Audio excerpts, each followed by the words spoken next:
Gabby Turner here. I was just thinking about how something that we overlook a lot about the air signs is that they have to do with cognitive functions, right?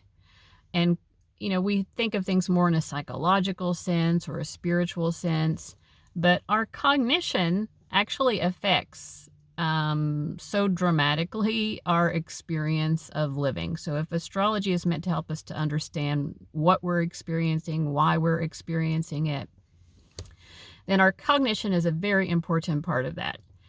And so let's look at each of these signs, and you could apply it to the associated house as well.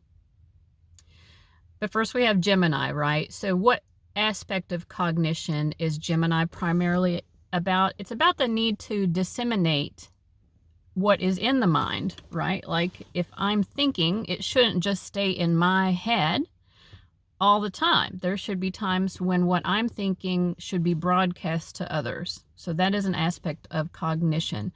I would say also what I notice about the air signs is they're all very social signs, which I guess would point to the idea that cognition does require interactions with others. Cognition and socialization are kind of like they need to be joined together to work effectively. So Gemini is, in order to have cognition be optimal, we need to communicate. And then Libra is about cognitive empathy. And I have another video specifically about this. But Libra is about cognitive empathy. I'm willing to understand you even if I don't agree with you.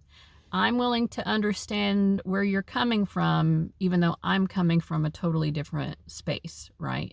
Cognitive empathy, the willingness to understand other people. It's different from emotional empathy, which is like feeling for someone. Cognitive empathy is just mostly a willingness to understand, right? Also looking at comparing and contrasting, noticing similarities and differences. But Libra is a sign when it is at its healthiest, it's very comfortable sitting with those differences. It's willing to allow itself to be challenged by someone else who has a completely different mindset. It might even be curious about that and try to understand, why do you feel that way? And then Aquarius is about a sort of perceived understanding that if there's an area in which I have an interest, if I can connect myself to a network of other people who have that same interest, then we become, it's like creating a super intelligence or creating a super network or super system, super machine, right? Aquarius has that, which I guess is why it's so, related a lot to cyber type stuff, cybernetic type stuff, Aquarius. Yeah, it's like networks that are connected because the sum of all of those parts is greater than their individual components. Not that the individual components don't matter, and Aquarius is a sign that also likes to understand this as well. But Aquarius is about cognition in terms of like, how are we going to put our heads together in order to achieve something greater than what we could achieve alone?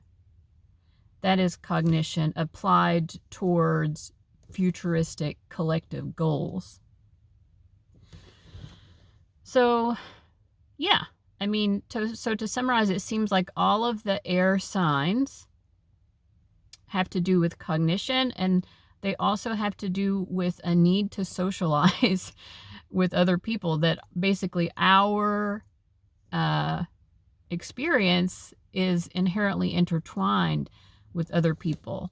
So the more emphasis or less emphasis you have here, you might have more or less, concern about those things.